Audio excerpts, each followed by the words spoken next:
তাহলে তুমি কিন্তু প্রবলেম পড়ার সাথে সাথে বুঝতে পারবা যে এখানে কোন টাইপের কোন ক্যাটাগরির প্রবলেমের মধ্যে পড়ছে। ঠিক আছে, হয়তো কোনো প্রবলেমের 100% হয়তো তোমার থিওরি মিট নাও করতে পারে, 80-70% পার্শিয়ালি মিট করতে পারে। সো রেস্ট 30% হচ্ছিল তোমাকে মানে এই চ্যাপ্টারে বেসিক অ্যাপ্লাই করা লাগতেও পারে। যে বিকজ একটা প্রবলেম কিন্তু এমন না যে সিম্পল স্ট্রেস স্ট্রেন বের করা বা ইলংগেশন বের করা এরকম কিছু না। প্রবলেমের মধ্যে তোমার শিয়ার স্ট্রেস অ্যাপ্লিকেশন থাকতে পারে, থার্মাল স্ট্রেস অ্যাপ্লিকেশন থাকতে পারে, তারপরে হচ্ছিল বিয়ারিং স্ট্রেস থাকতে পারে, তারপরে হচ্ছিল সেলফ ওয়েটের জন্য যে স্ট্রেস জেনারেট হয় সেটারও অ্যাপ্লিকেশন থাকতে পারে।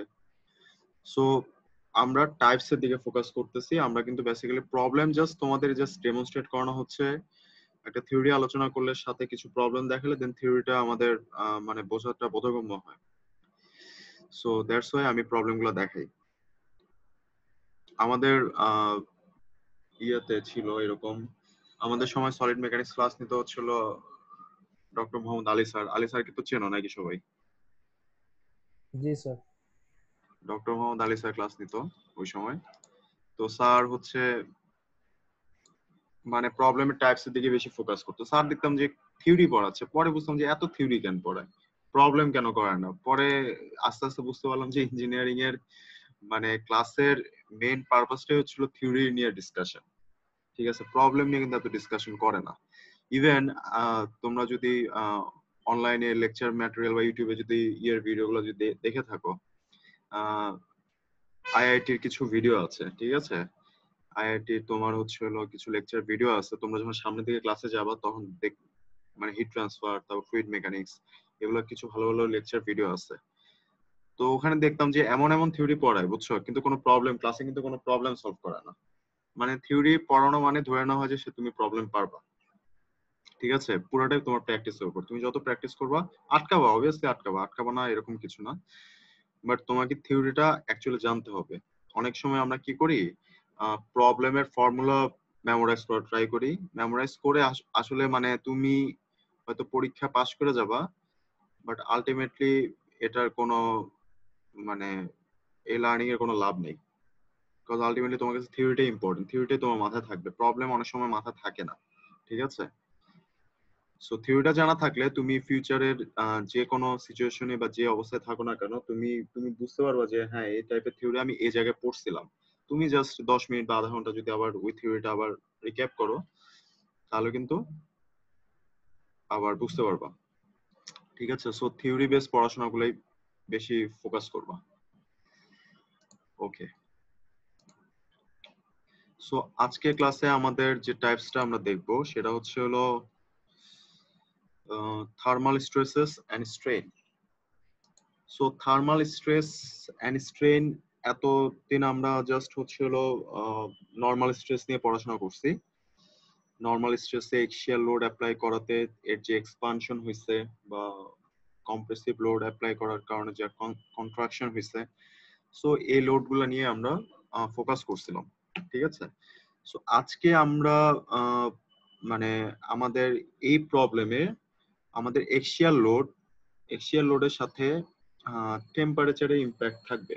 ঠিক আছে, আগের প্রবলেম গুলোতে আমরা টেম্পারেচারের ইফেক্টটাকে নেগলিজিবল ধরে নিচ্ছি। ঠিক আছে, সো টেম্পারেচার কত আছে কি আছে না আছে আমরা টেম্পারেচার কোনো ইফেক্টই আমরা ধরি নাই। ঠিক আছে, বাট টেম্পারেচার সাথে ম্যাটেরিয়ালের প্রপার্টিগত কিছু রিলেশন আছে। ঠিক আছে, টেম্পারেচার যদি আমি ইনক্রিজ করি কোনো ম্যাটেরিয়ালে তাহলে সেখানে কি হয়ে যাওয়ার চান্স আছে, একটা ম্যাটেরিয়াল এক্সপানশন হয়ে যাওয়ার একটা চান্স আছে। ঠিক আছে, আবার কন্ট্রাকশন ভাইস ভার্সাও হ্যাপেন্ড হয় আমার টেম্পারেচার কুল ডাউন করার সাথে সাথে। সেটা আমরা কিন্তু যখন ই করি ম্যাটেরিয়াল হ্যান্ডলিং করি বা প্রসেসিং করি, ট্রিটমেন্ট করি, স্পেশালি ম্যাটেরিয়াল হিট ট্রিটমেন্ট করি, তখন কিন্তু আমাদের এই অপারেশন গুলো কাজে লাগে। সো তোমাকে মানে এই যে এই থিওরিটা যে এখন পড়ানো হচ্ছে, কেন পড়ানো হচ্ছে, তুমি কিন্তু ফিউচারে যখন তুমি যখন প্রোডাকশন ইন্ডাস্ট্রিতে যাবা, ম্যাটেরিয়াল ইন্ডাস্ট্রিতে যাবা, বা তুমি যে লাইনে কাজ করো না কেন, তুমি যে কোনো একটা ডিজাইন করলা, সাপোজ তুমি কিছু একটা ডিজাইন করলা, আহ, সেটা ম্যাটেরিয়ালের যদি এরকম হয় যে thermal expansion coefficient of expansion অনেক বেশি, তুমি কোন ম্যাটেরিয়াল সিলেক্ট করবা? সো তোমার একটা স্পেসিফিকেশন দেওয়া থাকবে যে আপনি এখানে এরকম ম্যাটেরিয়াল ইউজ করবেন, আপনার এখানে ক্লিয়ারেন্স এরকম থাকবে। সো ওই ক্লিয়ারেন্সের মধ্যে টেম্পারেচার ইনক্রিজ করলে যাতে এক্সপান্ড হলে যাতে ওই ক্লিয়ারেন্স টুক গ্যাপ টুক যাতে পায়, ঠিক আছে?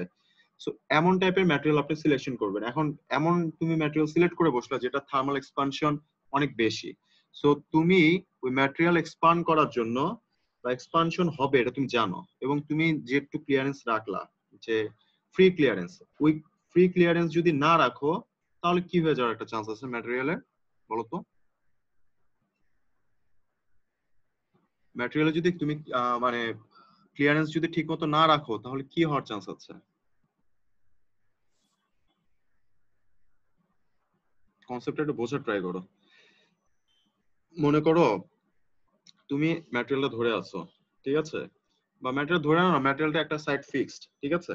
একটা সাইড ফিক্সড, আর একটা সাইডের সামনে হচ্ছে হলো ফিক্স না, বাট ফিক্সড পয়েন্টটা হচ্ছে হলো মনে করো 3 মিলিমিটার গ্যাপে আছে আরেকটা সাইডে, ঠিক আছে? এখন তুমি ম্যাটেরিয়ালের টেম্পারেচার ইনক্রিজ করলা, এখন 3 মিলিমিটার পর্যন্ত গ্যাপ হচ্ছে হলো পারমিসিবল। তার মানে এর মধ্যে ম্যাটেরিয়াল এক্সপান্ড হলে ম্যাটেরিয়ালে তেমন কোনো প্রবলেম তুমি ফেস করবে না বা তোমার কোনো সমস্যা হওয়ার কথা না। বাট 3 মিলিমিটার যখন এক্সিট করে যাবে তখন কি প্রবলেম হবে? মেটালটা এলংগেট হয়ে ভেঙে যাবে স্যার, আর যে ফিক্স পয়েন্ট এলংগেট হয়ে আছে ভেঙে স্যার, যাবে। এই যে ভেঙে যাওয়ার কারণটা কি? তো প্রেসার প্রেসার কি? প্রেসার স্যার, কি? এটা যখন এলংগেট হয়ে স্যার ফিক্স পয়েন্টে টাচ করবে স্যার, তখন তো একটা ব্যাক প্রেসার আসবে স্যার। ব্যাক প্রেসার আসবে। এই ব্যাক প্রেসারকে কি বলে? Sir compression sir. এই তো কম্প্রেসিভ স্ট্রেস আসবে, ঠিক আছে? স্যার সো এটাই মানে এই টার্মটা এইভাবে বলতে হবে। ওই ব্যাক প্রেসার তারপরে প্রেসার হবে এগুলো বললে হবে না, তোমাকে এখন ইঞ্জিনিয়ারিং টার্মগুলো এইভাবে ইউজ করতে হবে যে এখানে একটা কম্প্রেসিভ স্ট্রেস স্যার জেনারেট হবে, ঠিক আছে? সো এই জিনিসটা, এটাই কিন্তু আজকে আমাদের মেইন কনসেপ্ট, যে আমরা টেম্পারেচার ইম্প্যাক্টে আমাদের যে কম্প্রেসিভ স্ট্রেস জেনারেট হয় সেই স্ট্রেসের সাথে আমাদের টেম্পারেচারের রিলেশনটা আমরা দেখবো, ঠিক আছে? সো আমি থিওরিটা কিন্তু আমি মানে আপনাদের যে লেকচারটা যে মানে পিডিএফটা দেই এর মধ্যে কিন্তু আমি থিওরিটা মেনশন করে দেই, যাতে করে ম্যাথটা প্রবলেম যাতে বুঝতে না প্রবলেম হয়। বিকজ অনেক সময় থিওরি বই থেকে খুঁজে বের করতে ঝামেলা হয়, যেহেতু আমরা সরাসরি কন্টাক্টে নাই। দ্যাটস ওয়াই আমি থিওরি গুলো আগে লিখে দেই, তারপরে ওই রিলেটেড প্রবলেম দেখে। সো তোমাদের কাজটাই একটাই, জাস্ট থিওরি গুলো পড়ে বুঝে দেন বইয়ের থেকে প্রবলেম গুলোকে ফাইন্ড আউট করা, ঠিক আছে? এরপরে কোনো প্রবলেম হলে দেন আমরা প্রবলেম গুলো নিয়ে ডিসকাস করতে পারি। সো আগে আমরা জাস্ট টাইপস গুলো আগে একবার দেখা শেষ করি, তারপর আমরা প্রবলেম গুলো নিয়ে প্র্যাকটিস করব। ওকে, সো এখানে কি বলা আছে যে when the material is heated it is free to expand, vice versa will happen when it is cooled down. So when free expansion or contraction is partially or completely prevented, careful, partially or completely prevented, একটা completely prevented মানে হচ্ছে দুইটা পয়েন্টে fixed, মানে তুমি কোনো এক্সপানশনের কোনো জায়গায় রাখো নাই, ঠিক আছে? আর পার্শিয়ালি প্রিভেন্টেড হচ্ছে তুমি একটু ক্লিয়ারেন্স রাখছো। এই যে দেখো নিচের ফিগারটা একটু খেয়াল করো, এখানে দেখো যে ম্যাটেরিয়ালটা একটা সাইড হয়তো বা ফিক্সড না বা যেরকমই থাকুক, আরেকটা সাইড হয়তো তোমার হচ্ছে হলো ফ্রি এক্সপানশনের জন্য তুমি স্পেস রাখছো, তুমি এই সাইডে তুমি টেম্পারেচারটাকে দিচ্ছ, ইম্প্যাক্ট করাচ্ছ। সো তোমার এই পার্শিয়াল ফিক্সড বা পার্শিয়ালি বা কমপ্লিটলি প্রিভেন্টেড কখন হবে? যখন তুমি ফ্রি এক্সপানশন বা contraction করাবা, then there will be a stress developed in the material. So obviously সেখানে একটা stress generate হবে তোমার action wise. So such stresses which are developed in the material due to temperature change are called a thermal stress. So temperature change এর রিজনে যে আমাদের stress generate হচ্ছে সেটাকে আমরা থার্মাল স্ট্রেস হিসেবে ডেজিগনেট করতে পারি। সো থার্মাল স্ট্রেস এই ধরনের কিন্তু মানে কনসেপ্টের প্রবলেম কিন্তু আমরা ইন্টারে থাকতে কিন্তু দেখছিলাম। এরকম টাইপের প্রবলেম করে আসেনি এমন কেউ আসো এখানে? থার্মাল স্ট্রেস তাপের কারণে যে আমাদের এলংগেশন হয় সেই প্রবলেম গুলো তো আমরা করে আসছি। আমরা ফর্মুলাও কিন্তু জানি, আমরা হ্যাঁ ফর্মুলাও জানি। সো বেসিক ফর্মুলাটা কি ছিল মনে করতে পারবা কেউ? একদম বেসিক ফর্মুলা থার্মাল স্ট্রেসের যে বেসিক মানে এলংগেশনের থার্মাল স্ট্রেইনের যে বেসিক ফর্মুলাটা যে ছিল, আলফা তারপরে ইনটু টি মাইনাস টি, হ্যাঁ টি মাইনাস কি বললা sir? Del theta sir, del theta বা del T. Okay, alpha del theta শেষ, আর কিছু হবে? Sir initial length initial length minus final length sir. Initial length- length minus final length, তার মানে হচ্ছে হলো তোমার হচ্ছে হলো মানে টোটাল লেন্থটা, ঠিক আছে। সো এখানে তোমার হচ্ছে হলো ফ্রি এক্সপানশনের যেটা আমাদের formula, initial length minus final length হচ্ছে তোমার হচ্ছে হলো মানে ডিফরমেশনটা, অ্যাকচুয়াল ডিফরমেশনের ফর্মুলা হচ্ছিল alpha del T into L. So alpha হচ্ছিল তোমার কোএফিসিয়েন্ট অফ থার্মাল expansion। এক্সপানশন, ঠিক আছে। এটা হলো পার ডিগ্রি সেন্টিগ্রেড হিসেবে আমরা করি ইনভার্সে।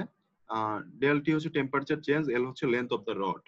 সো এটা কিন্তু আমাদের ফ্রি এক্সপানশন বা মেটাল রডের ফর্মুলা। ফ্রি এক্সপানশন, কেয়ারফুল দেখো, ফ্রি এক্সপানশনের ফর্মুলা, এই ফর্মুলা কিন্তু তোমরা সব জায়গায় ইউজ করতে পারবে না।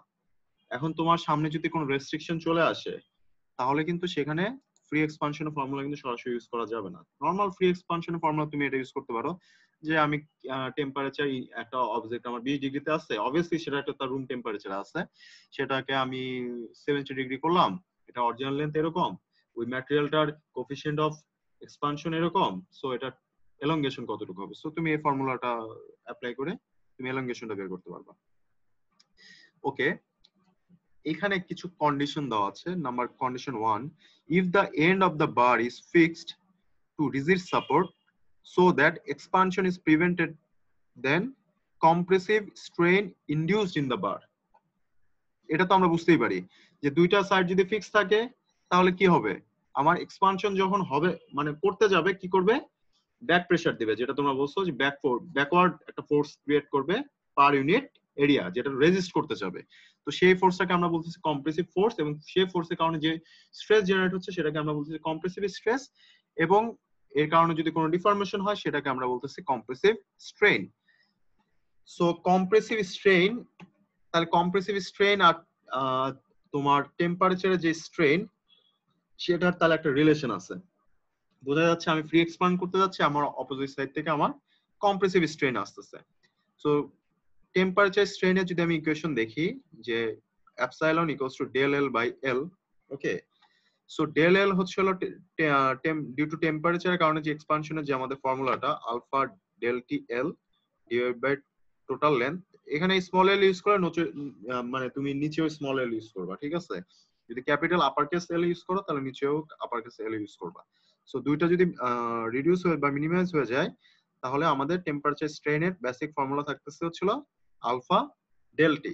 তাহলে টেম্পারেচার স্ট্রেসের ফর্মুলা কি থাকতেছে, অ্যাকর্ডিং টু হুকস ল, এই যে modulus of elasticity into epsilon, ঠিক আছে। সো হুকস ল আমাদের কি বলে, ratio of stress and strain. So stress divide by strain হচ্ছে এপসাইলন, সো এই পাশে গেলে মাল্টিপ্লিকেশন হয়ে যাচ্ছে। সো এপসাইলনের ভ্যালু পেয়ে গেল আলফা ডেল টি ইনটু ই, ওকে। সো এটা হচ্ছে তোমার টেম্পারেচার স্ট্রেসের ফর্মুলা। সো কি পরিমাণ কম্প্রেসিভ টেম্পারেচার স্ট্রেস জেনারেট হয়েছে, সো এই ফর্মুলার মাধ্যমে আমাদেরকে ফাইন্ড আউট করতে হবে। বলো স্যার টেম্পারেচার স্ট্রেসের স্যার ফর্মুলাটা এখানে ডেলটি হবে না স্যার? ডেলটি, হ্যাঁ হ্যাঁ ডেলটি হবে, ডেলটি হবে, ডেলটা কি করে বলছে সমস্যা নেই, তোমরা টি বলতে ডেলটি বুঝবা, ঠিক আছে। ওকে, সো কেস 2 আমরা দেখি। কেস 2 তে এখানে কি বলছে, if the support yield by an amount equal to del, then actual expansion that has taken place. এখন কথা বলা আছে যে if the support yield by an মানে যদি আমার del amount of distance বা del amount of clearance মানে থাকে, মানে গ্যাপে যদি আমার সাপোর্ট থাকে, যেমন হচ্ছে এই ফিগারটা যদি খেয়াল করি যে পার্শিয়ালি রেস্ট্রিক্টেড, আমার এক সাইডে সাপোর্ট আছে, আরেক সাইডে হচ্ছে হলো আমার সাপোর্টটা হচ্ছে একটু দূরে আছে, তার মানে এখানে আমি ডেল ক্লিয়ারেন্স দিছি, ঠিক আছে। তার মানে এই ডেল ক্লিয়ারেন্স পর্যন্ত আমার কোনো কি থাকবে না, মানে রেস্ট্রিকশন থাকবে না, ঠিক আছে। তার মানে এই পর্যন্ত আমরা ফ্রি টু এক্সপান্ড। এখন আগের কেসটা ছিল হচ্ছিল এই ফর্মুলাটা ছিল হচ্ছিল দুইটা সাইডে ফিক্স ছিল, ঠিক আছে, কম্প্রেসিভ স্ট্রেস আসছে, বাট নতুন ফর্মুলায় হচ্ছিল আমার ডেল চলে আসছে। তাহলে আমি এখন যদি আমি ফর্মুলা লিখতে চাই তাহলে কি লিখতে হবে বলতো, এই ফর্মুলাতে কি লিখতে হবে?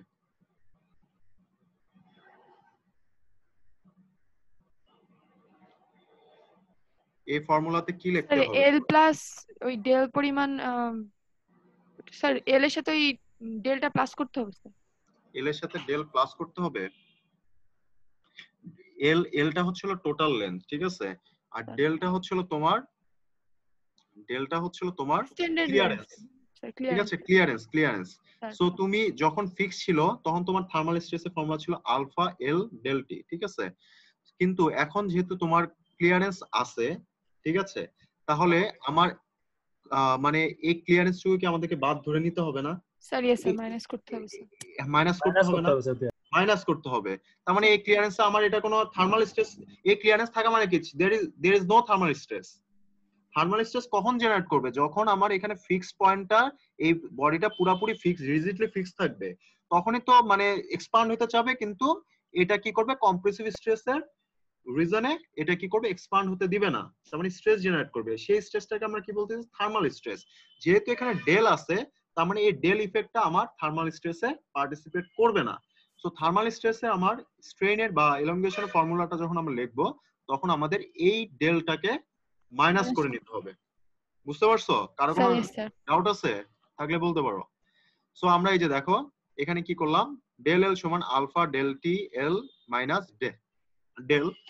এরপরে জাস্ট আমরা এই যে টেম্পারেচার স্ট্রেইনের ওই ফর্মুলাটাই লিখলাম, ডেল এল এর ভ্যালুটা রিপ্লেস করলাম alpha del T small L by, এটা স্মল এল বা ক্যাপিটাল এল, এটা অ্যাজ ইউ উইশ, তোমার মতো তুমি লিখতে পারো, কোনো সমস্যা নাই, মাইনাস ডেল। এটাকে রেশিও করলে এরকম একটা ফর্ম চলে আসে, এল এল চলে যায়, এরকম একটা ফর্ম চলে আসে। এরপর হচ্ছে টেম্পারেচার স্ট্রেসের ইকুয়েশন, এরকম একটা টেম্পারেচার স্ট্রেসের একটা ইকুয়েশন চলে আসে। স্যার আরেকবার স্যার মাইনাস কেন করছি?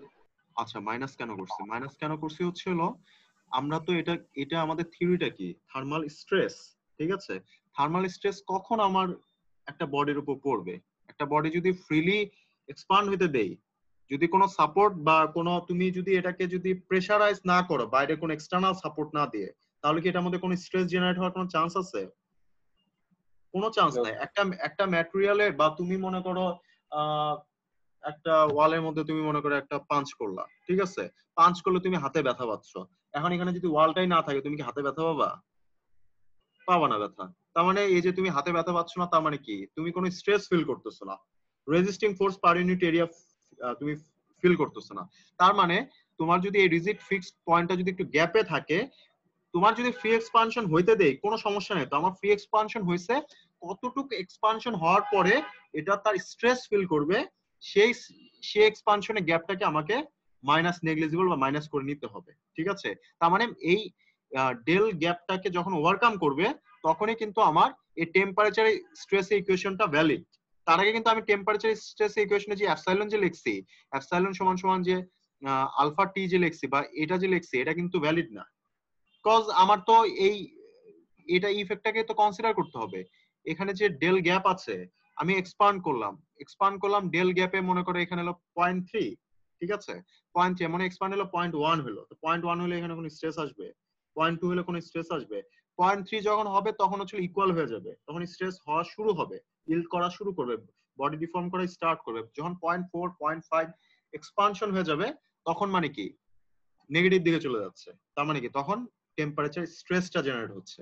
সো এই গ্যাপটা যেহেতু ক্লিয়ারেন্স আমার আছে, এই ক্লিয়ারেন্সটাকে আমাকে মাইনাস করে নিতে হবে। সো দ্যাটস ওয়াই আমরা এই ফর্মুলাতে এই থার্মাল এক্সপানশনের যে এলংগেশনের যে ফর্মুলা, সেখান থেকে আমরা ডেলের এটাকে মাইনাস করতেছি আমরা যখন প্রবলেম। হ্যাঁ বলো স্যার একটু কেস 1 আর 2 আরেকবার যদি একটু করে দিতেন। কেস 1, আচ্ছা তুমি বুঝতে পারো না কোথায়? তুমি কেস 1 আর কেস 2টা একটু চিন্তা করো। কেস 1 এ আমাদের কি ছিল? কেস 1 এ হচ্ছে হলো মানে জাস্ট সিম্পলি কি ছিল, সিম্পলি তোমার হচ্ছে দুইটা বার ছিল। কেস 1 এ হচ্ছিল তোমার হচ্ছিল দুইটা এরকম বার ছিল, রিজিড বার ছিল, ফিক্সড, এরকম ফিক্সড করা ছিল, এরকম ফিক্সড করা ছিল, তোমার টোটাল বারটা এরকম ফিক্সড, ঠিক আছে। তাহলে ফিক্স যখন হয়, তুমি যদি টেম্পারেচার বাড়ো, এটা এক্সপানশন করতে চাবে, এখন এক্সপানশন তো করতে চাবে, তাই এক্সপানশন করলে কি এই ফিক্সড পয়েন্টটা কি করবে? তাকে বাধা দিবে না, কম্প্রেসিভ স্ট্রেস দিবে না। যেহেতু কম্প্রেসিভ স্ট্রেস দিচ্ছে, তার মানে কি এই থার্মাল স্ট্রেসের সাথে এই কম্প্রেসিভ স্ট্রেসের একটা ইকুয়েশন, একটা রিলেশন আছে। আর যখনই যে তোমার এরকম যদি এরকম একটা বার থাকে, এখানে যদি তোমার এরকম ফিক্স পয়েন্ট থাকে, আর এই পাশে যদি তোমার একটা ফিক্স পয়েন্ট থাকে এবং এখানে যদি একটা ক্লিয়ারেন্স থাকে, তাহলে এই ক্লিয়ারেন্স যতক্ষণ পর্যন্ত ক্লিয়ারেন্সটাকে টাচ না করবে ততক্ষণ পর্যন্ত কোনো স্ট্রেস ফিল করবে না স্যার।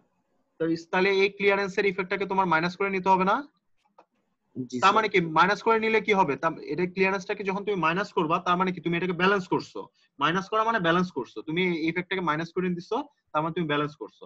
তার মানে তোমার যখন এক্সপানশন হচ্ছে, সাপোজলি তোমার মনে করো এক্সপান্ড করলো, এই জায়গায় টাচ করলো, ঠিক আছে, তুমি কিন্তু তাহলে তোমার কিন্তু এই ক্লিয়ারেন্সের এরিয়াটা যেহেতু প্লাস মাইনাস হয়ে যাচ্ছে, তার মানে জিরো হয়ে যাচ্ছে, এটা ইফেক্ট কিন্তু জিরো হয়ে যাচ্ছে, ঠিক আছে। তার মানে স্ট্রেস থাকবে না। যখনই এই ক্লিয়ারেন্সটাকে ক্রস করে যখন এটাকে আদৌ চলে যাবে না, মানে যদি তোমার সাপোর্ট না থাকতো, এটাকে ক্লিয়ারেন্সটাকে ক্রস করে এটা আরো এলংগেট হয়ে যেত। তার মানে তোমাকে ধরতে হবে জাস্ট এইটুক লেন্থের ইফেক্টটাকে ধরতে হবে, ঠিক আছে, যেটা তোমার ক্লিয়ারেন্সকে ওভারকাম করে চলে গেছে। আর এইটুক লেন্থে অ্যাকচুয়ালি বাড়তে পারবে না কার কারণে? কজ এখানে তোমার ফিক্স সাপোর্ট আছে। সো যেটুক লেন্থকে তুমি এলংগেট হওয়া থেকে আটকাইছো, খেয়াল করো, যেটুক লেন্থকে তুমি এলংগেট হওয়া থেকে আটকাইছো সেটুক লেন্থকে তোমার কনসিডার করতে হবে। তুমি কিন্তু এই টোটাল লেন্থটাকে কনসিডার করতে পারবে না। দ্যাটস হোয়াই আমরা এই ডেলটাকে মাইনাস ধরছি, বুঝতে পারছো? জি স্যার, এখন বুঝছি। Very good. ওকে, সো এই জন্য আমরা এই জেটটুক লেন্থটাকে আমরা আটকাইছি, রেস্ট্রিক্ট করা থেকে রেস্ট্রিক্ট করছি, সেটাকে আমি ইফেক্টটাকে ধরছি। ওকে, তাহলে এই ফর্মুলাটা আমরা বুঝতে পারছি। 3 নাম্বার কেস, এটা হচ্ছে হলো thermal stresses in bars of varying sections. ঠিক আছে, আগে মনে করো একটা সিঙ্গেল বার ছিল, ঠিক আছে, এখানে আছে হলো দুইটা বার আছে, দুইটা বারের মধ্যে দুইটা বারে ক্রস সেকশনাল এরিয়া ভ্যারি করতে পারে, দুইটা বারের মধ্যে ম্যাটেরিয়াল ভ্যারি করতে পারে, দুইটা বারের মধ্যে লেন্থ ভ্যারি করতে পারে, অনেক কিছু ভ্যারি করতে পারে, ঠিক আছে। এই টাইপের প্রবলেম গুলো তোমরা কিন্তু এক্সিয়াল লোডের ক্ষেত্রে দেখছো, বাট থার্মাল স্ট্রেসের ক্ষেত্রে কিন্তু দেখো নাই। সো তোমার পরীক্ষায় এমন প্রবলেম থাকতে পারে যেখানে এক্সিয়াল লোড এবং থার্মাল স্ট্রেস দুইটাই থাকতে পারে। তোমাকে আমি এক্সিয়াল স্ট্রেসও বের করতে দিব, আবার থার্মাল স্ট্রেসও বের করতে দিব।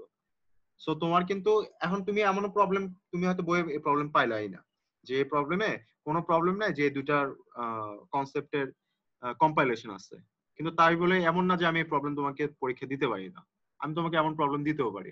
বা তোমার এই চ্যাপ্টারে 6টা কনসেপ্ট কাজে লাগে, আমি 6টা কনসেপ্টকে কম্প্রাইজ করে আমি একটা প্রবলেম তৈরি করতে পারি, বানায় একটা প্রবলেম তৈরি করলাম, কথা আগে পিছিয়ে চেঞ্জ করে আমি একটা প্রবলেম তৈরি করলাম, করে দিলাম, ঠিক আছে। সো তোমরা কনসেপ্টের দিকে ফোকাস করবা রাদার দেন এই বেশি প্রবলেম সলভিং ভালো, গুড, কোনো সমস্যা নেই, বাট কনসেপ্ট না বুঝে প্রবলেম সলভ করতে গেলে আলটিমেটলি কিছুই শেখা হয় না।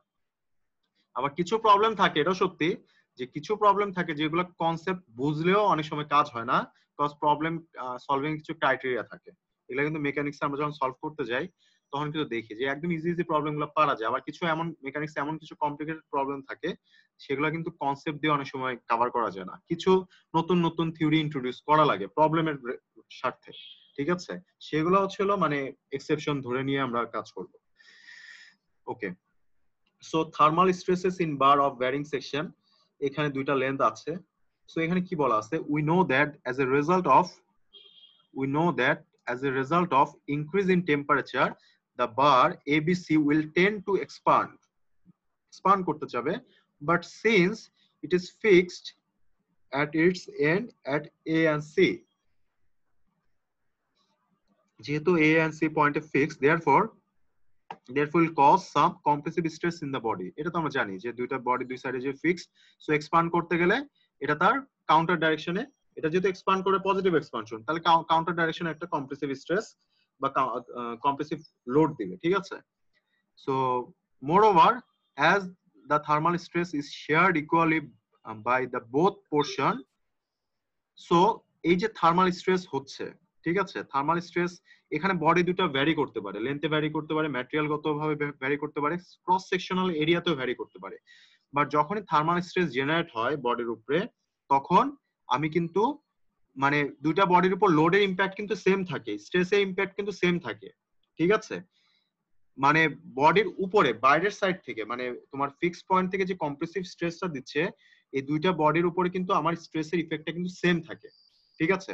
সো দ্যাটস ওয়াই এখানে কি বলা আছে যে but since it is fixed at ends at A and C, therefore will cause the some compressive, moreover as the thermal stress is shared equally by both the portion, so thermal stress যেহেতু আমার মানে দুইটা সাইডে equally shared হচ্ছে, ঠিক আছে, তোমার এই সাইডেও হচ্ছে এই সাইডে হচ্ছে। সো মনে করো তোমার যদি এরকম হয় যে থার্মাল এক্সপানশন তোমার রাইটে ঘটুক বা লেফটে ঘটুক, যেটাই ঘটুক না কেন, সেটার উপর কিন্তু তোমার দুইটা বারেরই ইম্প্যাক্ট থাকবে, ঠিক আছে, দুইটা বারের জন্য কিন্তু তোমার থার্মাল এক্সপানশন হবে, ঠিক আছে। সো এই দুইটা বারের জন্য যদি ইকুয়াল থার্মাল এক্সপানশন যদি হয়, তাহলে দুইটা বারের জন্য আমার কম্প্রেসিভ স্ট্রেস বা যে স্ট্রেসটা বা যে লোডটা আমরা এক্সটার্নাল সাপোর্ট থেকে ফিল করব সেটাও ইকুয়াল আমাদের এই প্রবলেমের কেসে ধরে নিতে হবে। আমরা জানি না যে এটা ইকুয়াল কিনা, অ্যাকচুয়ালি ইকুয়াল কিনা, বাট আমরা ইকুয়ালের রিলেশনটা নিয়ে আমরা কিন্তু প্রবলেমটা সলভ করব। যেমন আগের প্রবলেমের ক্ষেত্রে আমরা কি করছিলাম, ডিফরমেশনটাকে ইকুয়াল ধরে কাজ করছিলাম না, এখানে সিমিলারলি থার্মাল এক্সপানশনের কারণে আমরা দুই সাইডে আমরা কম্প্রেসিভ লোড বা কম্প্রেসিভ স্ট্রেসটাকে ইকুয়াল ধরে নিব। সো যদি কম্প্রেসিভ লোড বা স্ট্রেসটাকে যদি ইকুয়াল ধরে নেই, তাহলে কি হয়ে যাচ্ছে, কম্প্রেসিভ লোড, তার মানে যদি আমার দুই সাইডের কম্প্রেসিভ লোড যদি P1 P2 হয়, P1 = P2 হয়, তাহলে P1 = আমরা লিখতে পারি সিগমা 1 A1, P2 = লিখতে পারি সিগমা 2 A2, ঠিক আছে। যেহেতু দুইটা সাইডে ফিক্সড, সো দুই সাইড থেকে যখন মানে দুই সাইড থেকে যখন কম্প্রেসিভ স্ট্রেসটা আসবে থার্মাল এক্সপানশনের কারণে, সো আমার দুই সাইডের লোডটা কিন্তু একই দিবে, ঠিক আছে, দুই সাইড থেকে ইকুয়াল অ্যামাউন্ট অফ লোড দিবে। এখন ওই লোডটাকে মানে এক্সিট করে ব্রেক করবে কিনা সেটা ডিপেন্ড করবে তোমার ম্যাটেরিয়ালের কোয়ালিটির উপরে, ঠিক আছে। এমন হতে পারে যে তোমার বি মেটালটা হলো স্টিল মেটাল আর এ মেটালটা তোমার হচ্ছে হলো কপার মেটাল বা অ্যালুমিনিয়াম মেটাল, ঠিক আছে। সো অ্যালুমিনিয়াম মেটাল হচ্ছে সফট মেটাল আর হচ্ছে স্টিল মেটাল হচ্ছে হার্ড মেটাল, ঠিক আছে। সো তোমার মানে একটা লিমিট পর্যন্ত ইকুয়াল অ্যামাউন্ট অফ লোড দুইটা সাইড থেকেই দিবে, বাট যখন তার ইল পয়েন্ট বা ইলাস্টিক পয়েন্ট বা ফ্র্যাকচার পয়েন্ট ম্যাটেরিয়ালের ইটসেলফ ফ্র্যাকচার পয়েন্ট বা ইলাস্টিক পয়েন্টকে ক্রস করে চলে যাবে, তখনই কিন্তু আমার এই ম্যাটেরিয়ালের মধ্যে আস্তে আস্তে ফেল হওয়া দেখবো আমরা। কিন্তু তার আগ পর্যন্ত কিন্তু এটার যা মানে মডুলাস অফ ইলাস্টিসিটি ওয়াইজ এই দুইটা সাইডে আমার কম্প্রেসিভ ফোর্সটা ইকুয়াল থাকবে যতক্ষণ না পর্যন্ত। তার মানে কি, জিনিসটা কি ইন্ডিকেট করে, তোমার তুমি মনে করো এক্সপান্ড করতেছো কি হচ্ছে, তোমার কিন্তু এক্সপানশনটা তুমি দেখতেছো না। তো যেহেতু এক্সপানশন তুমি দেখতেছো না, তার মানে কি হচ্ছে, বডির উপর স্ট্রেস জেনারেট হচ্ছে। এখন বডি দুইটা বডি তো আর একসময় একটা একই সাথে তো ফেল করবে না, অ্যালুমিনিয়াম বডি তো আগে ফেল করবে, স্টিল বডি বা এটা হলো ডাক্টাইল বা ব্রিটল ম্যাটেরিয়ালের প্রপার্টির উপর ডিপেন্ড করে। ডাক্টাইল ম্যাটেরিয়াল গুলা এলংগেট হবে বা বেশিক্ষণ পর্যন্ত রেজিস্ট করবে, আর ব্রিটল ম্যাটেরিয়াল গুলা হঠাৎ করে ভেঙে যাবে, মানে তোমাকে উইদাউট এনি গিভেন সিগন্যাল, ঠিক আছে। সো বাট দুইটা সাইডে যেহেতু ফিক্স, দুইটা সাইডে তোমার ইকুয়াল অ্যামাউন্ট অফ লোড দিচ্ছে, ঠিক আছে, দেয়ালে দুইটা সাইড তো ইকুয়াল অ্যামাউন্ট অফ লোডই দিবে তোমার। সো ইকুয়াল অ্যামাউন্ট অফ লোডের কারণে আমরা এই স্ট্রেস ইকুয়েশন দুইটাকে সিমিলার ধরতেছি। এরপরে আসতেছে total deformation of the bar. Total deformation of the bar সেটা হচ্ছে হলো আমার একটা ডিফরমেশন হচ্ছে deformation due to thermal stress. So এটাকে যদি আমি ডেল এল ধরি, ডেল এল সমান যদি ধরি L1 আলফা ডেল টি আর হচ্ছে L2 আলফা ডেল টি, ঠিক আছে। এই দুইটা কেন দুইটা লিখলাম, কজ হচ্ছে এখানে দুইটা ম্যাটেরিয়াল আছে, দুইটা ম্যাটেরিয়াল দুইটা লেন্থ জুড়ে আছে, ঠিক আছে, এর জন্য দুইটার ইফেক্টই আমাকে ধরতে হবে। সো এটা হচ্ছে আমার থার্মাল স্ট্রেস, আর হচ্ছে ডেল L1 আর ডেল L2, এই যে স্ট্রেন ইকুয়েশন, এই ইকুয়েশনটা আমার কি স্ট্রেস, কম্প্রেসিভ স্ট্রেস। তার মানে এই দুইটা ইকুয়েশন আমার ব্যালেন্স হবে, কজ হচ্ছে আমার এখানে যেহেতু দুইটা পয়েন্ট ফিক্সড আর হচ্ছে ম্যাটেরিয়াল হচ্ছে দুইটা সাইডে আছে। সো যখনই আমি টেম্পারেচার ইনক্রিজ করার কারণে আমার যখন থার্মাল এক্সপানশন হবে, তখন কি করবে, আমার দুই সাইডে কম্প্রেসিভ অ্যাকশনের কারণে যে ডিফরমেশন হবে আর এটার যে থার্মাল অ্যাকশনের কারণে যে ডিফরমেশন হবে, সেই দুটাকে আমাকে ব্যালেন্স ধরে নিতে হবে। কজ আমরা ধরে নিচ্ছি যে এই বডিটা এই টেম্পারেচার ইফেক্টটাকে সাস্টেইন করতেছে, যতক্ষণ সাস্টেইন করবে ততক্ষণ পর্যন্ত কিন্তু এটা ইকুয়াল। আর যখনই এটা যখন গ্রেটার দেন এই টোটাল ভ্যালুটা ইকুয়াল হয়ে যাবে, মনে করো ডেল এল যদি greater than del L1 plus del L2 হয়, মানে thermal deformation due to thermal stress is greater than deformation due to compressive stress যখন হয়ে যাবে, তখন কি হয়ে যাবে বলতো, তোমার অবজেক্টটা কি করবে, কি হবে তখন অবজেক্টটায়, স্যার বেঁকে যাবে, বাকলিং হবে, ঠিক আছে, বাকলিং হবে, বা হচ্ছে হলো বাকলিং, এটা বডির কন্ডিশনের উপর ডিপেন্ড করে। বডি যদি ব্রিটেল হয় বেশি বাকলিং করবে না, হঠাৎ করে ভেঙে যাবে, ঠিক আছে। আর বডি যদি তোমার ডাকটাইল হয় তাহলে বাকলিং হইতে হইতে নেকিং ফর্ম হবে, অনেক কিছু হবে, মাঝখানে এক্সপান্ড করতে পারে, অনেক কিছু হতে পারে। দেন হচ্ছে হলো তোমার যখন আমার এই দুটো ইকুয়াল থাকবে না তখনই কিন্তু তুমি ডিফরমেশনটা দেখতে পারবা, তার মানে কম্প্রেসিভ স্ট্রেসকে তুমি ওভারকাম করে চলে গেছো। বাট আমরা ধরে নিচ্ছি যে এই টেম্পারেচারের ইফেক্টটা এবং কম্প্রেসিভ স্ট্রেসের ইফেক্টটা আমার দুটো সেম। সো এই কনসেপ্টটা বুঝতে কারো কোনো প্রবলেম আছে কিনা বলো। আমরা এই প্রবলেমে একটা রিলেটেড প্রবলেম আমরা এখন দেখবো, জাস্ট এটাই 2 পয়েন্ট, এই thermal stress varying cross section প্রবলেমটা একটু দেখো। এখানে কি বলা আছে, calculate the increase in stress for each segment of the compound bar shown in the figure if temperature increases by 100 degree Fahrenheit. So aluminum steel bar আছে, cross sectional area আছে, modulus of elasticity আছে, তোমার expansion coefficient আছে, length আছে, তোমার বলা আছে হচ্ছে হলো সো এরকম দুটো ফিক্সড আছে। সো এটা বাকলিং এর এগেইনস্টে কাজ করতে গেলে আমার হচ্ছে হলো স্ট্রেসটা কি পরিমাণ স্ট্রেস জেনারেট করতেছে এই এক্সপানশনের কারণে সেটা ক্যালকুলেট করতে বলছে। এখন সেটা ক্যালকুলেট করতে বললে আমরা বেসিক্যালি আমরা জানি কি এই লোড দুইটা ইকুয়াল, এই দুইটা আমরা এই ফর্মুলাটা জানি, এবং total deformation of the bar equals two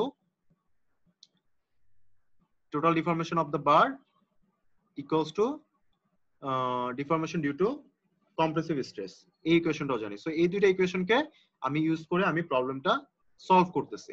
তোমরা দেখো যে আমি দুইটা ইকুয়েশন লিখলাম, একটা হচ্ছে deformation of steel due to temperature বা থার্মালের কারণে যে ডিফরমেশন হচ্ছে সে ফর্মুলা লিখে স্টিলের ডিফরমেশনটা বের করলাম, থার্মাল ডিফরমেশনটা বের করলাম, এই যে তোমার এই সাইডে ডিফরমেশনটা বের করলাম। পরে হচ্ছে আমরা অ্যালুমিনিয়ামের ডিফরমেশনটা বের করলাম। টোটাল এক্সপানশন অফ রড কতটুকু হওয়ার কথা, এটা কিন্তু হয় নাই, এতটুকু হওয়ার কথা ছিল, বাট এতটুকুকে রেস্ট্রিক্ট করতেছে কে, কম্প্রেসিভ স্ট্রেস। সো এই যে আমি এই সাইডটাকে সামেশন করে দিলাম, সো এতটুকু আমার হওয়ার কথা ছিল। নাও এখন দেখো কি লিখছে যে let us assume a compressive force to be applied at A and C will cause a contraction of এত of total bar.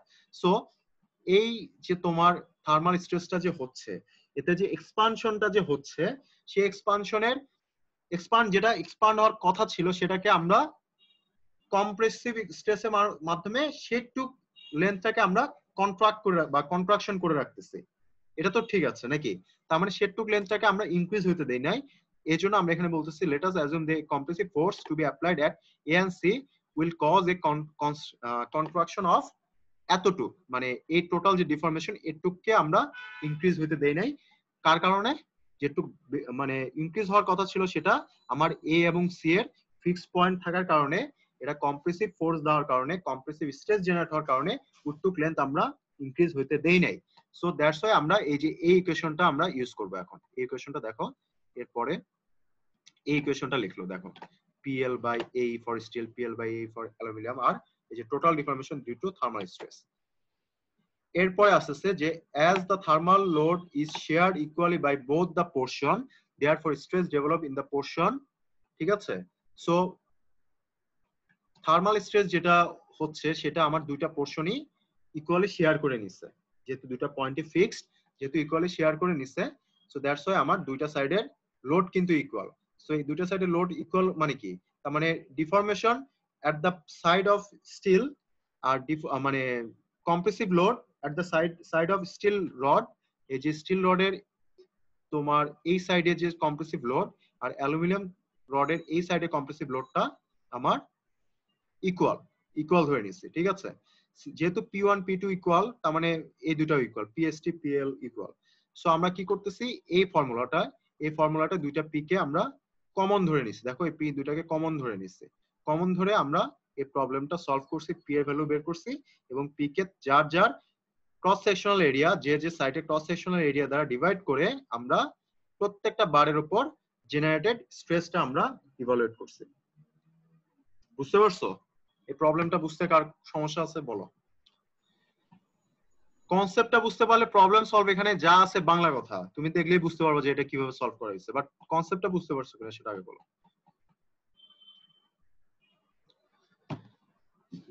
কার কোনো প্রবলেম আছে এই প্রবলেমটা বুঝতে?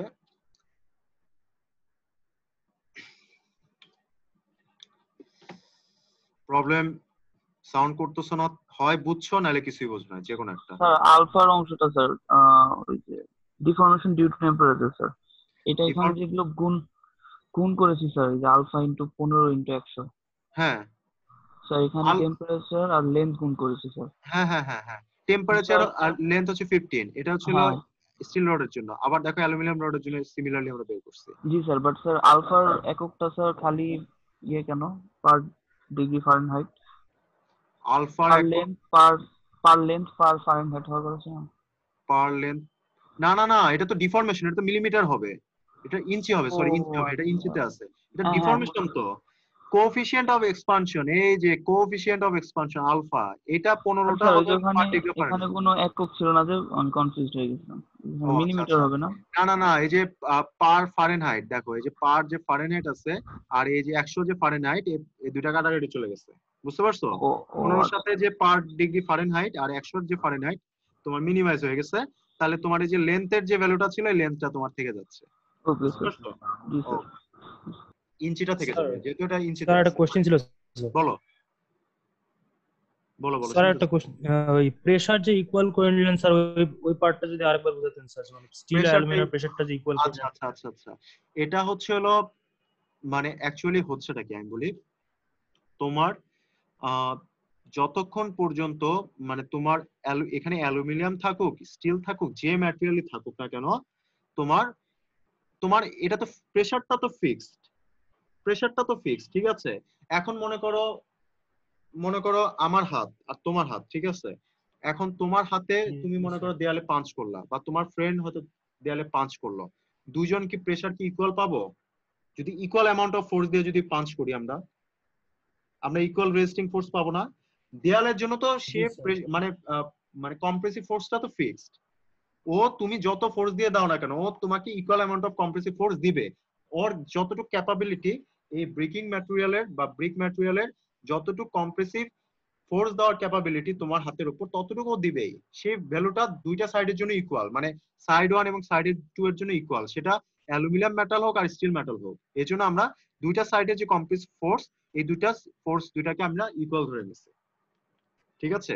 সো এই মনে করো এ পয়েন্টে তোমার মনে করো P1 কম্প্রেসিভ ফোর্স দিচ্ছে বা PL কম্প্রেসিভ ফোর্স দিচ্ছে, আর সি পয়েন্টে PST কম্প্রেসিভ ফোর্স দিচ্ছে, বাট দুইটার জন্য কম্প্রেসিভ ফোর্স ইকুয়াল। এখন কথা হচ্ছে আমি তোমাকে পুশ করলাম বা আমি তোমাকে কম্প্রেসিভ ফোর্স দিলাম, তুমি এখন এটা কতটুকু সহ্য করতে পারো এটা তোমার ক্যাপাবিলিটির উপর ডিপেন্ড করে, ঠিক আছে? এখন যে মনে করে যে একটু বডি বিল্ডার, সে একটা ঘুষি দিল, সে যতটুকু ব্যথা পাবে বা তার হাতে যত না ফ্র্যাকচার হবে, তুমি তুমি হয়তো বডি বিল্ডার না বা অন্য কিছু যদি নর্মাল ন্যাচারাল হিউম্যান বিং যদি হও, তুমি হয়তো হাতে একটু ব্যথা বেশি পাবা, এটা তোমার উপর ডিপেন্ড করে। কিন্তু দেয়াল কিন্তু ইকুয়াল অ্যামাউন্ট অফ লোডই দিবে, ঠিক আছে? সেটা বডি বিল্ডার হোক আর হোক তুমি হোক, ঠিক আছে? আর এখানে স্টিল মেটাল আর অ্যালুমিনিয়াম মেটাল দুটার প্রপার্টিস আলাদা, দুইটা সবকিছুই আলাদা, কিন্তু আমার দুইটার অপোজিট সাইড থেকে লোডটা কিন্তু ইকুয়াল দিবে। এখন এই লোডটাকে সহ্য করার ক্যাপাবিলিটি, হ্যাঁ বলো বলো বলো আমি বুঝি না, আবার একটু বলো। মানে স্যার মানে এদের স্টিল বা অ্যালুমিনিয়াম এদের মানে রেজিলিয়েন্স যেমনই হোক এরা কম্প্রেসিভ ফোর্সটা সমান পাচ্ছে দুই, হ্যাঁ হ্যাঁ সমান পাচ্ছে। এখন কথা হচ্ছে মনে করো সমান পাইলো, এখন এমন সময় আসতে পারে যে একটা সময় পরে এসে দেখা যাবে যে অ্যালুমিনিয়ামে আস্তে আস্তে বাকলিং করা শুরু করছে, স্টিলে তখনও কিছু হচ্ছে না, ঠিক আছে? তার মানে স্টিল রেজিস্ট করতে পারতেছে, ঠিক আছে? আর যখনই দেখা যাবে যে স্টিলে এক্সপানশন আর এই এই কম্প্রেসিভ লোড ইকুয়াল হয়ে গেছে এবং স্টিলে এক্সপানশন যখন এক্সেস করে যাবে, তখন কিন্তু আস্তে আস্তে স্টিলের ডিফর্মেশন শুরু হবে। সিমিলার কেস ফর অ্যালুমিনিয়ামের ক্ষেত্রে সেম হবে, ঠিক আছে? এখন এটা যার যার ক্যাপাবিলিটির উপর ডিপেন্ড করে, কিন্তু দুই সাইড থেকে যেহেতু এই দুইটা পয়েন্ট ফিক্স, যেহেতু ফিক্স দুইটা পয়েন্ট তো আমার একই টাইপের ম্যাটেরিয়াল দিয়ে তৈরি, ঠিক আছে? সো দ্যাটস ওয়াই দুইটা সাইড থেকে আমার কম্প্রেসিভ ফোর্স দুইটা ইকুয়াল হবে। এখন আর কোনো প্রবলেম না থাকলে, এখানে একটা স্টিল রেলের একটা প্রবলেম আছে, এটা খুবই ইজি প্রবলেম, এটা আমার মনে হয় তোমরা দেখলেই বুঝতে পারবা, তোমরা এটা একটু দেখে নিও, ঠিক আছে? সিম্পল জাস্ট ফর্মুলা, এটা আগে দেখানোর কথা ছিল, যেহেতু আমাদের টাইম শর্ট এই জন্য এই প্রবলেমটা তোমরা নিজেরা একটু দেখো, জাস্ট টেম্পারেচারের ইকুয়েশন জাস্ট ভ্যালুটাই করছে। স্যার আগের লেকচার নিয়ে একটা কোয়েশ্চেন ছিল স্যার। হ্যাঁ বলো। স্যার আগের লেকচারে স্যার এরকম ছিল যে স্যার দুই পাশে সাপোর্টিং পিলার আর মাঝখানে অন্য ম্যাটেরিয়ালের পিলার ছিল, এরকম তিনটের উপর মানে একটা সেম অবজেক্টের মানে ছিল, ভার ছিল, হুম হুম সাপোর্ট করতেছিল এরকম। হুম হুম স্যার ওখানে বলেছিলেন স্যার যে ম্যাটেরিয়াল ভিন্ন আর যদি মানে ক্রস সেকশনাল এরিয়া মানে ডিফারেন্ট হয় মানে এই দুইটা মানে তারপরেও স্যার ডিফরমেশনটা সেম হবে স্যার, কিন্তু স্যার কেন মানে? আচ্ছা, তোমার ওইটার ক্ষেত্রে তুমি ডিফরমেশনটা সেম ধরে নিছো। ডিফরমেশনটা সেম মানে কি, তোমার উপর থেকে যে কম্প্রেসিভ লোডটা দিচ্ছে তার জন্য মানে তোমার এখানে ডিফরমেশন সেম মানে হচ্ছিল তোমার এখানে এই কেসের ক্ষেত্রে তুমি কি দেখতেছো, এই কেসের ক্ষেত্রেও কিন্তু তুমি দুই সাইডের কম্প্রেসিভ লোডটাকে ইকুয়াল ধরতেছো, ঠিক আছে? কম্প্রেসিভ লোডটাকে ইকুয়াল ধরতেছো। এখন লোডটাকে ইকুয়াল করার পরে দেখা যাচ্ছে যে তুমি একটা লোডের যে ভ্যালুটা পাচ্ছ সেই লোডের ভ্যালুটা যদি তুমি এরিয়া রেসপেক্টে ইউজ করো, দেখা যাচ্ছে যে স্টিল ম্যাটেরিয়ালের উপর তোমার 17,794 পিএসআই স্ট্রেস পড়তেছে, অ্যালুমিনিয়ামের উপর 13,345 পিএসআই স্ট্রেস পড়তেছে। তার মানে স্টিল ম্যাটেরিয়ালটা হার্ড মেটাল, দ্যাটস ওয়াই এটার উপর স্ট্রেসটা বেশি পড়তেছে, ঠিক আছে? এখন দুইটা ম্যাটেরিয়াল তোমার মানে ডিফরমেশনটাকে ইকুয়াল ধরে তুমি প্রবলেম সলভ করবা, বাট ডিফরমেশনের পর কখন ম্যাটেরিয়ালটা ব্রেক করবে সেটা তোমার ম্যাটেরিয়ালের ইটসেলফ ক্যাপাবিলিটির উপর ডিপেন্ড করে। তুমি কিন্তু দেখা যাবে যে তুমি ডিফরমেশন ইকুয়াল ধরে লাস্টে কিন্তু তুমি অ্যালুমিনিয়াম বার বা ব্রাস বার বা কপার বারে কিন্তু স্ট্রেসটা ক্যালকুলেট করো, তখন কিন্তু স্ট্রেস কিন্তু ইকুয়াল হয় না। স্ট্রেস কি কখনো ইকুয়াল দেখছো তোমার হইতে দেখছো? স্ট্রেস কখনো ইকুয়াল হবে না, কজ তাতে ক্রস সেকশনাল এরিয়া ভ্যারি করতেছে। কিন্তু উপর থেকে লোডটা ইকুয়াল দিবে, ফিক্সড লোডটা কিন্তু সমান থাকবে সবার উপর, ঠিক আছে?